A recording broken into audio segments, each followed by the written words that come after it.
I'd like to first welcome everybody for the series of webinars that we are conducting.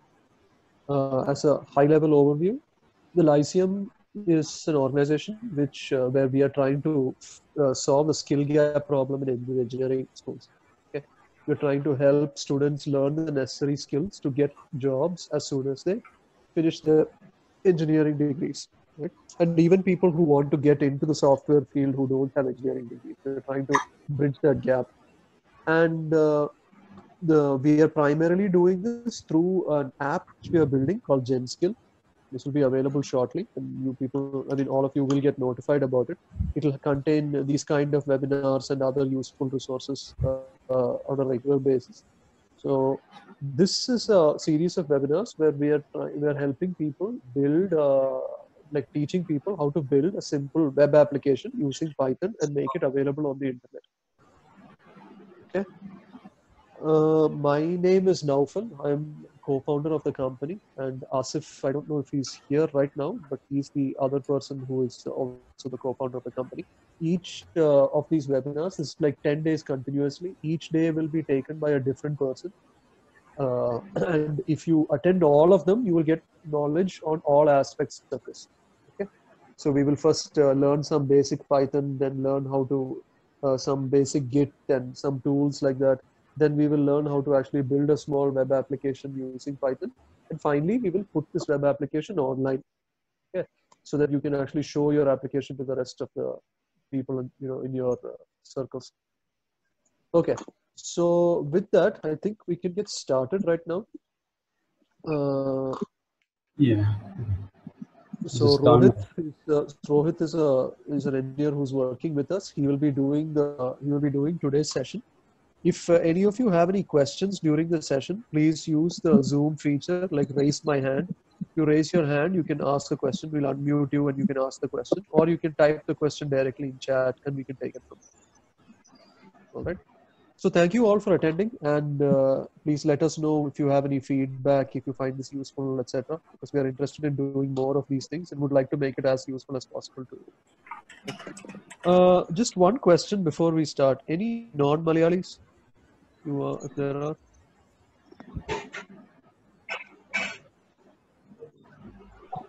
Yeah, there is a few. Yeah. There are a few, right? Okay, fine. Okay. Okay, so we'll primarily do English, but if there is some person who wants to ask a question in Malayalam, feel free to ask.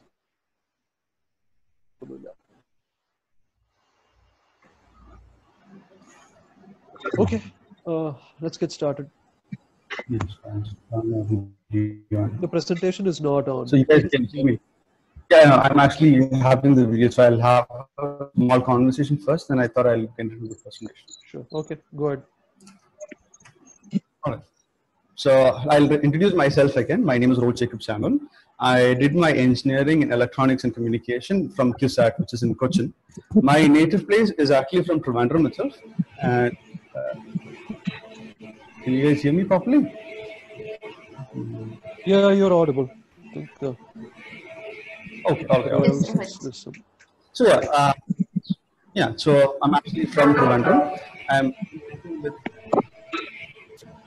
yeah. Somebody's noise is a little, there's feedback somewhere. I have muted him. Okay, all right, sure. Yeah. Okay, so I guess, yeah, okay, then I'll just start. So I'll introduce myself again. So my name is Rohit, and I've told that, as I've told, I'm actually from Trivandrum. I'm working as a software engineer in Lyceum for around close to a year now. And like this particular session is completely non-technical, as the first session is like completely non-technical as of right now. This is like an introduction to the whole software industry, and I don't know, give a small idea of what happens behind the scenes and all of that. So as an introduction to the whole software industry, I thought I would share some practices which kind of makes you into a high value asset for your own company when you're actually joining a company or when you're actually working for a company. So the first question is that, what do you mean by a high value asset? So a high value asset is like a person or some kind of a service or product which is considered as a high value to that particular enterprise. So I am kind of telling you on how to, I'll be explaining on how, what are the best practices to make yourself into that kind of a high value assets to your company. So I think in order to tell why I actually wanted to start this webinar, or like give an introduction to this, is because I'm pretty sure that you have actually seen my face, and also I'm pretty sure that you're all too polite to ask it. But it may seem that I've got a fracture on my right arm. That's why the sling and all. But to be frank, or to tell the truth, it's actually I've got a condition called as BPI. So what BPI basically means is total brachial plexus injury. So this kind of an injury is actually affects your nerves. This is not a birth defect or a genetic defect or anything. I've had a very bad motorcycle accident around close to 3 years ago. I think it was 2017 at that point of time. Yeah. So what actually happened is that there are like a few nerves which kind of controls the right side of my particular arm. And during the accident, all the nerves on my particular arm was completely plucked out from my spine. Which kind of, like, long story short, my whole right arm is paralyzed from my shoulder to my fingertips. I don't have any kind of sensation or anything. It's completely paralyzed, and thus the sling. So before the particular accident that I had, I was working as a hardware engineer for a company called as Flipmotion Incorporated in Cochin. It was a startup company and all, and I was working there for around close to 3 years or so. But due to the very severity of the accident, I kind of had to resign from that company because I was a hardware engineer there. So from that point of view, I kind of knew that I had to actually change my particular field to something that I was able to do, and also something that I had some interest in as well. So I kind of liked software, and I kind of liked working, doing code and all of that. So I thought I'll just change my career into software development. And I kind of knew it from the get-go itself that since I am changing my field from hardware to software, I knew that I would be considered as a fresher, with a little bit of extra baggage. So I think most of us have thought about being a little bit of handicapped in some time of our life. I think the best example that I was thinking of right now is like one of my friends actually told me that when you go to the mall or something, you normally see around close to 16 or 17 parking slots, which is specifically reserved for handicapped people. And while you're going through those and it's completely tightly packed, and you're like, what if I was a little bit of handicapped, so I could just get into that space and park it. So I'm now legally handicapped right now. So I think it's been 3 years I've been deemed as a handicap. But all the silly things aside, I'll come back to the same topic again. Why I wanted to give this kind of an introduction as like how to become a high value asset. The practices and tips that I'm actually trying to share with you today are the sole practices that I did for myself to land myself in this particular company, and also to grow within this company as well. So I think this kind of tells you how the whole, why I wanted to give this as an introduction. So if you actually put yourself, work yourself and mold yourself a good amount, and if you try keeping, doing these kinds of practices, you will always have a positive edge while getting into this particular company. This includes both, you're having this technical skill gap that you have, as well as the professionalism that you need to have while you're getting into this particular company. I have a small presentation prepared for you guys as well, so I think I'll just share it with you right now. Just give me a moment. Yeah, share it. I think a host has actually enabled me to share the screen. So can you actually do that for me, please?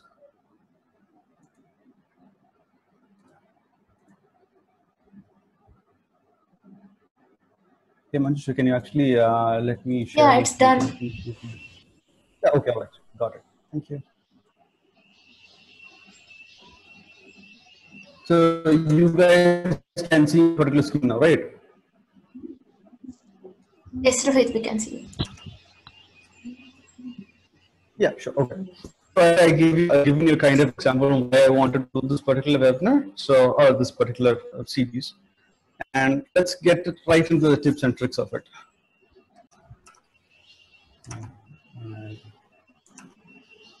Just give. Yeah. Okay.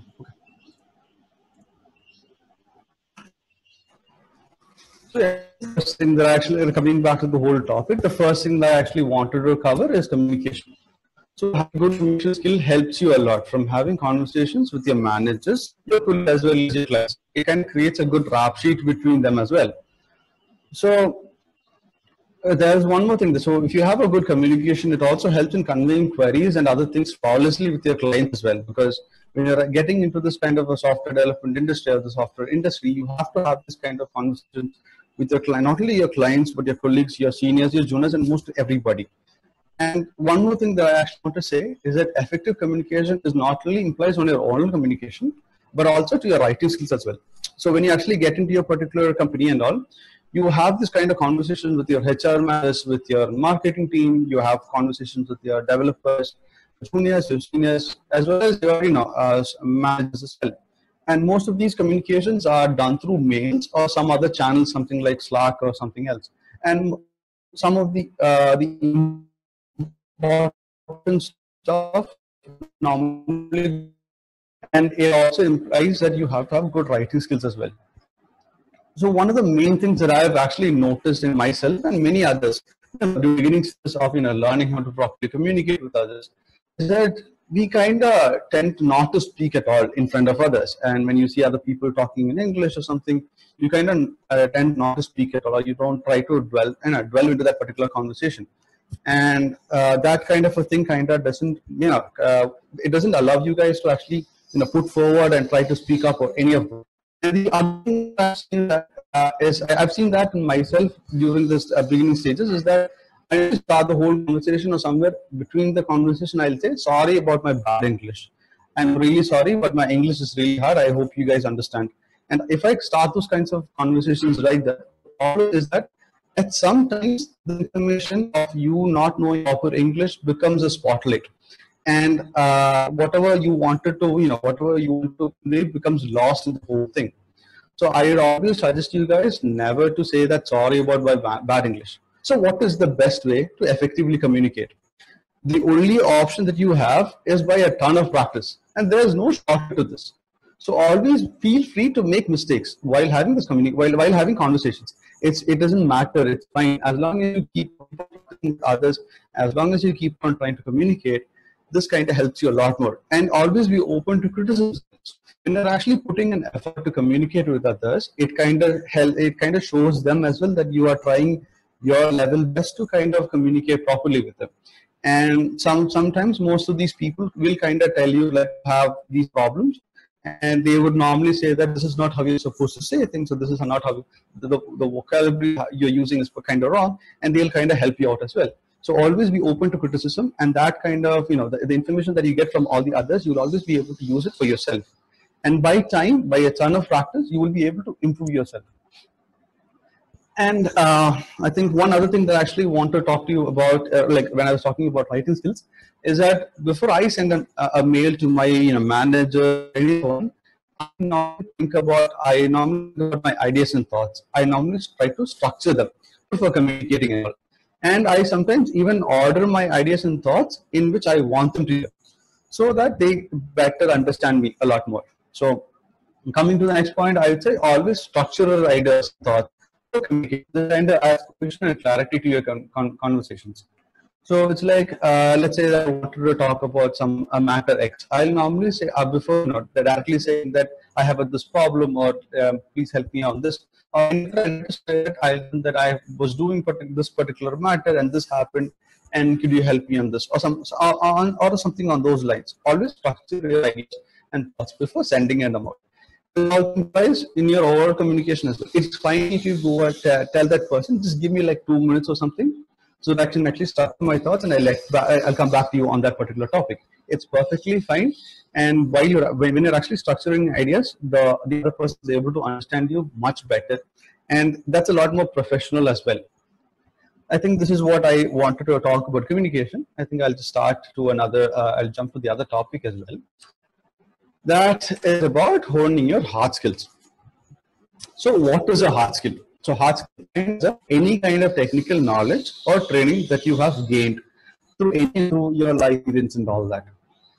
So what do you mean by honing your hard skills? So normally when you actually get into a particular company or enterprise, each and every job kind of requires a certain type of technical skills, which is specific to that industry.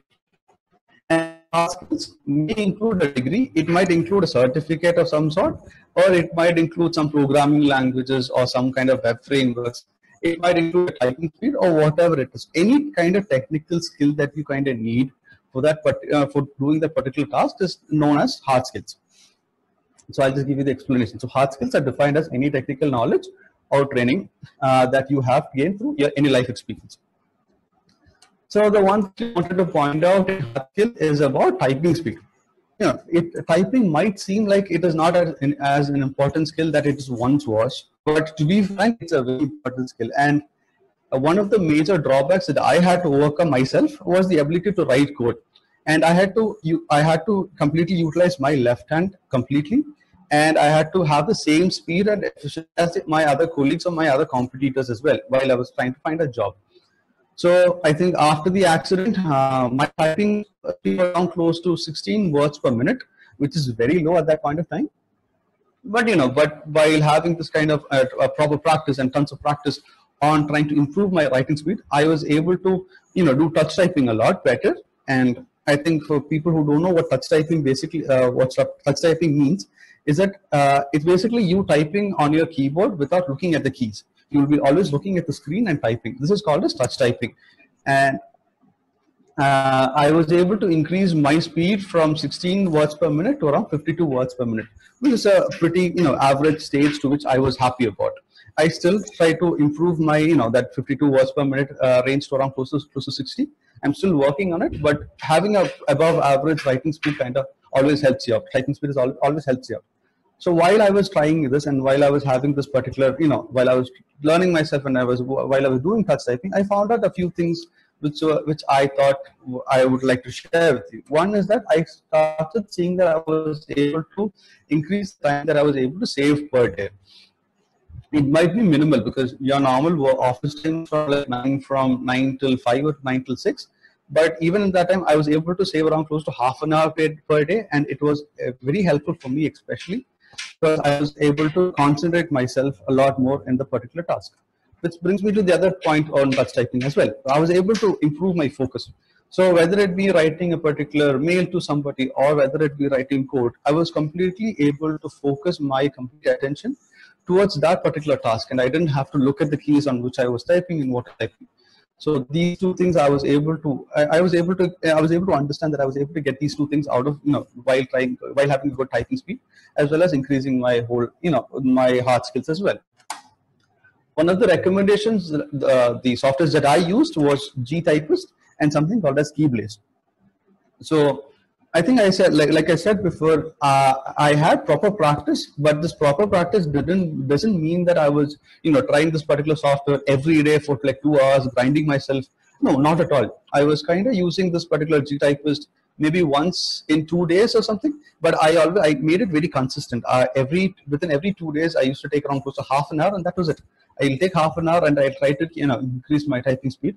And I did that close to 4 to 5 months. And within that time, I was able to see that kind of an improvement in myself. So I would really recommend you guys to actually try out these two particular softwares. These are very good. These are all free. I think GTypist is for Linux, and I think Keyblaze is there on the internet. You can Google it and find it out.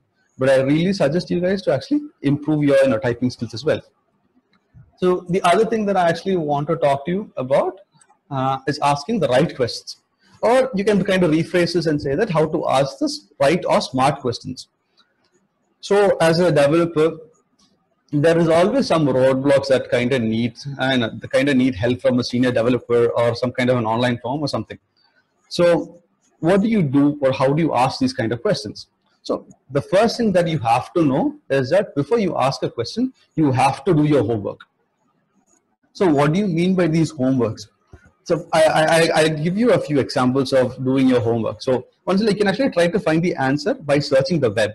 Everybody has access to the internet nowadays, and it's easy as typing how to get this particular solution. And it's always good to actually trying to find your answer by searching the web. There are so many online forums like Stack Overflow, Stack Exchange, even Reddit kind of supports some questions. So it's always good to ask your questions or try to find the answer within the web itself.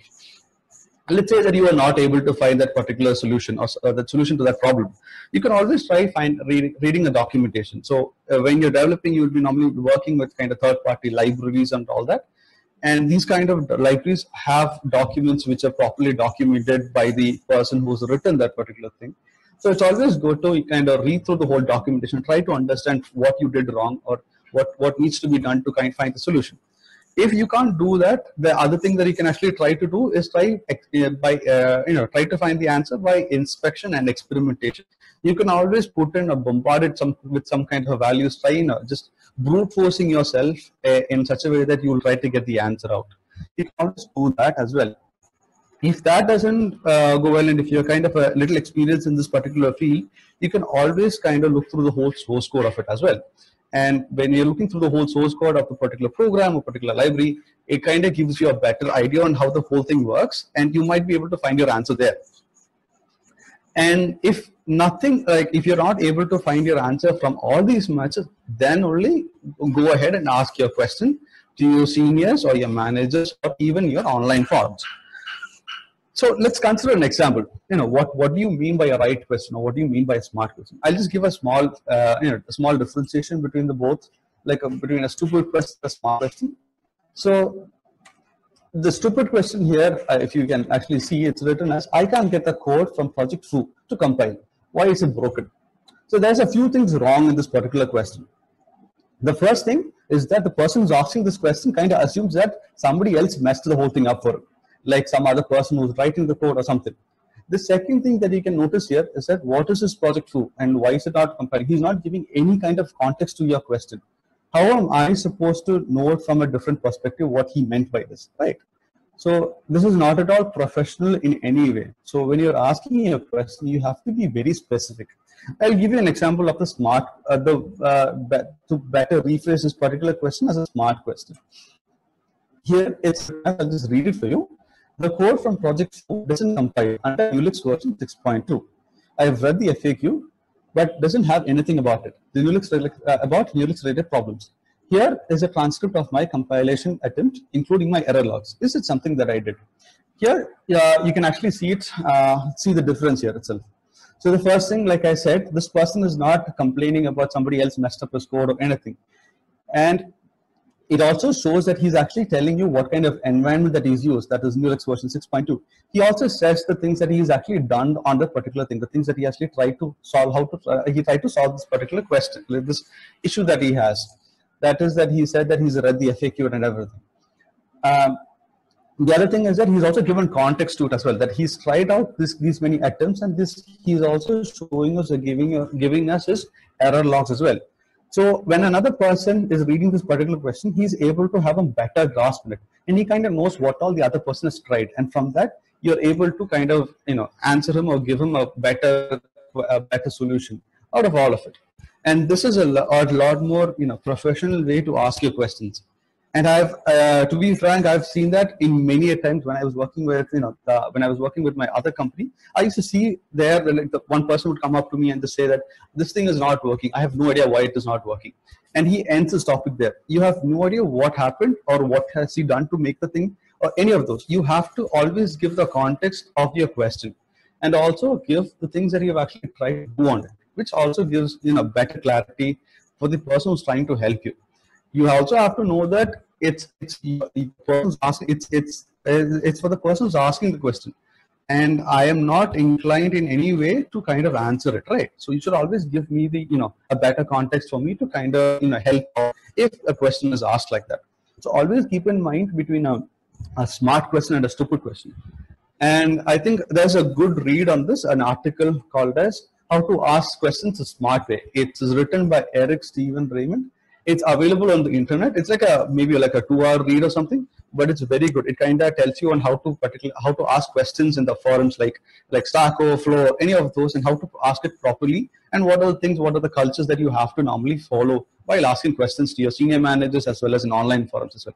This is like a very good recommendation that I will suggest. It's like a 2-hour read or something, but it always helps you have an idea on how to ask questions the proper way or the smart way. Now, I think I'll jump to the other one. I think you've seen the recommendation, right?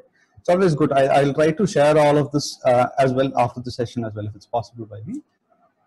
So the next thing that comes to my mind is keeping your promises, but being realistic as well. So when you're actually developing a particular, feature or a particular product or some kind of portion of the whole product or the service, or even when your, senior managers or your developers kind of give a certain task to you, you always have to be realistic, and you should always have a very strategic approach on it as well. So let's say that a senior developer kind of gives you a task, and that particular task will take around close to 2 days. But in order for me to impress that particular senior, I'd say I'll finish it off within 1 day, even though it's practically impossible in that 1 day. What happens is that you kind of make that kind of a promise there, and if you're not able to deliver that particular thing, it becomes a bad mark to you rather than a good mark. So always be realistic on your particular task. When you get a task, try to understand it, try to have a very strategic approach to it. See how much time it will take for you to finish that task and give the appropriate time to it.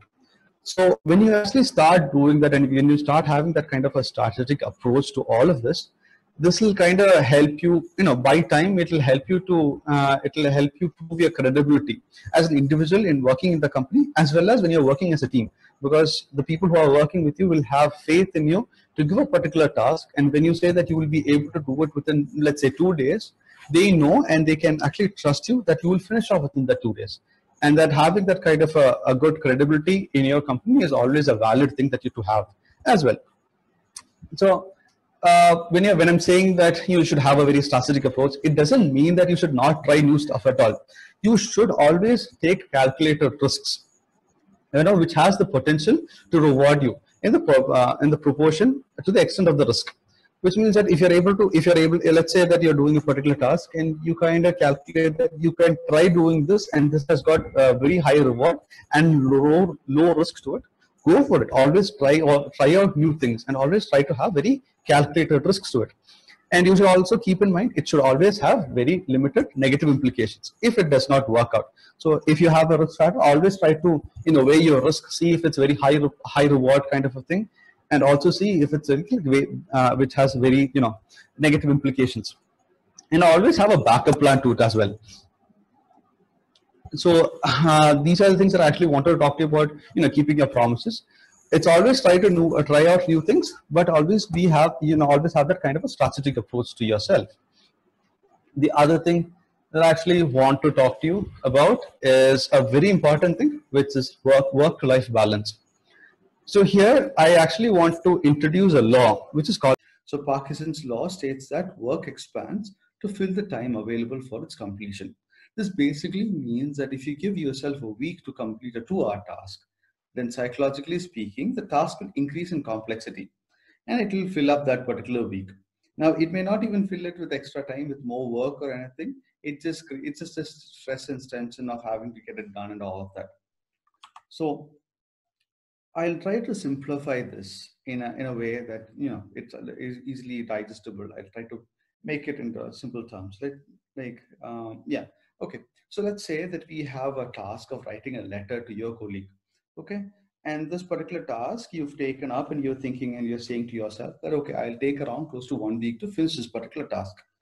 And once you've decided that, once you start working on this particular task on writing the letter, on the first day, what you do is you will take your whole time, finding the right kind of paper, the text of the paper, the thickness of the paper, the right good paper, the good quality paper that you want to write on, and you might start the day. On the second day, you might not start writing. You might actually take time to find the right pen to write the letter and all of that. And it may go on and on and on. And on the final day of that particular week, you would have an end product. You will have a finished product, which will be really good as well. And you finished your task. Now, let's consider the same task that you've taken on writing a letter to your colleague. And let's say that you've actually given a 2-hour time limit to it. You might not take your time to find the right paper or find the right pen. You will just start writing on it as well, since you have only 2 hours. And at the end of that 2 hours, you would have a finished product as well. And this product and the other product that took around close to 1 week to finish would be the same, because to be very truthful, the particular task only had you only needed 2 hours to finish the task. So what I'm trying to say here is that by assigning the right amount of time to a task, you kind of gain back more time, and the task will reduce a lot more in complexity, which kind of makes it more simpler for you, and you don't have to stress out on it a long time as well. So one of the recommendations that I have is a book called as Deep Work. This is written by Cal Newport, which I found it very useful for me while I was actually, trying to figure out on how to, properly have this, work-life balance, because I was working overtime and all of that. And I wanted to know that particular life balance ratio. And this book really helped me a lot to have that kind of a good balance between my work life as well as my personal life. This is like a very good recommendation that I would give you guys, because this helped me a lot, and I kind of hope that it helps you as well. So I hope that you were able to understand what I meant by work-life balance. Now let's get back. Let's go to another major topic that I want to discuss. That is pragmatism. So pragmatism basically means it's a pursuit of practicality over aesthetic qualities. So if you ever have listened to novels, any of the novels talks, or this is something that is frequently asked, like what is the type of project or what kind of language should I learn first, and what language I should learn more, all of that. So the actual thing is that I think novel will also agree on this, is that you should never be wedded to one particular technology, especially when you are a fresher, but you should have a very broad enough background and experience. So this kind of allows you to have this wide range of since you have a wide range of practical projects, and you have this wide range of experience, this kind of helps you a lot to combine a few things from there and a few things from here, and provide proper good solutions for very specific situations. This is always helpful for you. So I like he and Phil said, even I would recommend that you should never be wedded to a particular technology, but have a broad background about it. You have to have a good background which kind of stems from the basic understanding of the principles and all of that. Now, the next thing I'm going to talk to you about is it's a very unpleasant, it's not that much of a pleasant aspect of programming, but as a good programmer, you kind of have to take charge of things, and you have to be very honest and direct with a lot of things, and you have to be proud of your abilities. You always have to be there, but there are times when these despite our best efforts and everything, some things can actually go wrong. Deliveries can go late. You might have promised your client that you'll be able to deliver this particular project by next week, but it might go way late. A lot of unforeseen technical problems can come up, and these things happen, and we should always try to deal with them as professionally as we can. So you always have to, you must be very honest about your shortcomings, and you should you should kind of own up to the mistakes that you make as well. So you don't always have to blame someone or something when something goes wrong, right? So when since you actually accepted the responsibility for an outcome, you should you should expect to be held accountable for it as well. So when you make a mistake, as we all do, it's completely fine. It's not a bad thing. You always have to admit it honestly and try to offer options. Now, there's another point that we've actually talked about, that like you might ask, like, what about risks that you take? Since you're always taking calculated risk, and it might backfire on you, and it's completely fine. And if you had taken a risk and it kind of backfired on you, and if you did not have a contingency plan, whatever happens after that, you still have to accept that particular responsibility and man up to it as well. And that's it. And from there, you have to salvage the situation and kind of provide options, and not just say that it's not because of me, it's because of something else, and all those kind of lame excuses, which kind of brings me back to the point again, that like provide options but not make lame excuses. And I would like to get a little bit deep into this. One thing is that before you kind of are going to tell somebody that this something is not going to work, or this particular project I'm not going to be able to finish this, the first thing that you have to do is that you have to run the conversation in your mind. You just have to think about, what is this other person likely to say? Are they going to ask me that, have you tried this particular thing, or have you tried this particular route, or did you even consider doing this? And how would that person respond? This is always good, because since you actually think about this, you kind of are saving trouble for them as well as for you, because you will know, okay, I can actually try doing this particular task A and see if it works in this way. That's always good to have. The other thing is that instead of giving excuses, you always have to provide solutions. Don't say that it can't be done. So here it might be, you can actually, that might be because of the code. You can say that the code is so dirty that you need to clean up. You can actually educate your managers, your colleagues, and your, superior officers, that you can say that you need to refactor the code. Refactoring means this is remodifying the code that so that it becomes more efficient while running. You can say that it needs more testing to be done, since you have so many wild cards written in the code. You're not sure what will happen. You want to have tests written in it so that it can perform much more better, and it will have less amount of bugs when you're putting it to production or giving it out to the client. So you kind of have to give these kinds of options, and not just say that this is not can't be done, this won't be done within this point of time. So that's one point that I understand. The other thing that I actually want to talk to you about is yet another theory. So this theory is called as a broken window theory. This kind of says that don't live with broken windows. That's what it says. So I'll try to explain this. This is like an economic theory that I brought in as well. So I'll just try to explain it with a simple way. So let's consider an alleyway, a posh alleyway. Okay. So in this particular posh alleyway, you know what an alleyway is, right? So it's like it's a space between two particular large apartments. It normally has a dead end at the middle, and that's where the dumpsters and all of that is normally kept. So let's say that this particular posh alleyway had one particular broken window at some point of time. Okay, and that happened. So one window broke in one of the apartments in that alleyway. And now, if you kind of leave that particular window completely unrepaired for some time or some substantial length of time, this kind of instills the inhabitants of the building a sense of abandonment. And what happens after that is that after some time, some other window gets broken, and some later, as we go on, more and more windows gets broken.